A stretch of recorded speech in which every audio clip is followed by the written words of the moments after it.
Captain Tanner was an officer. He went off to the war. At one stage in the war he was badly wounded. I think he got shot in the head, if I remember rightly. He did come back to the railway station here in Shrewsbury, and he lived in a village some miles outside of Shrewsbury. And he actually got on a horse here and rode home to the village.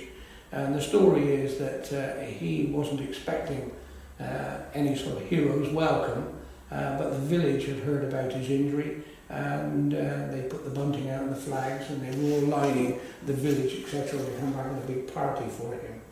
Now, he served throughout the war. After his injury, he went back into the front line. He served through the war. At the end of the war, he came out. And of course, in those days, the officers would buy their own uniforms. And he had this jacket of his, and he came out, and obviously being our local wine merchant, he was very interested in keeping bees. And there was quite a bad winter, I think, after the war. It got quite cold here in Shropshire. And he decided what he would do is he would actually use his military jacket, his captain's jacket, and he took the cover off the beehive, and then inside you got the actual hive itself. And what he did was he put the jacket around three sides, the back and two sides, and the front was so open for the bees to go in and out. And a form of insulation for the bees. And the jacket stayed in there, I think by the sound of it, it stayed in there for something like 25, 30 years. When one of his sons, later on, found this jacket in the hive, being a lad still at school at that time, he thought, wow, I found this jacket, and he found it had the buttons on it, regimental buttons from the Great War.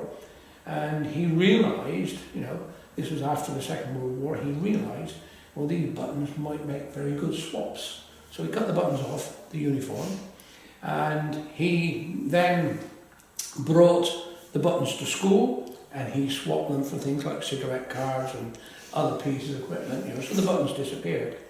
And then just after we reopened in the IRA bombing, the present Mr. Tanner, who owns the wine merchants, actually came to us and said, Dad had this and he wants it to come to the museum.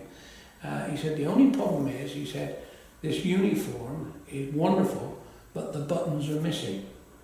And I said, well, what's happened to it? And he told me the story about the beehive and the fact that they'd taken it off the beehive because they weren't using it anymore, and they wanted to hand it to the museum. And he said, we're very embarrassed that the buttons have been lost. And as luck would have it, we had a box here with some buttons in, and we had just about enough set of buttons to put back on the uniform.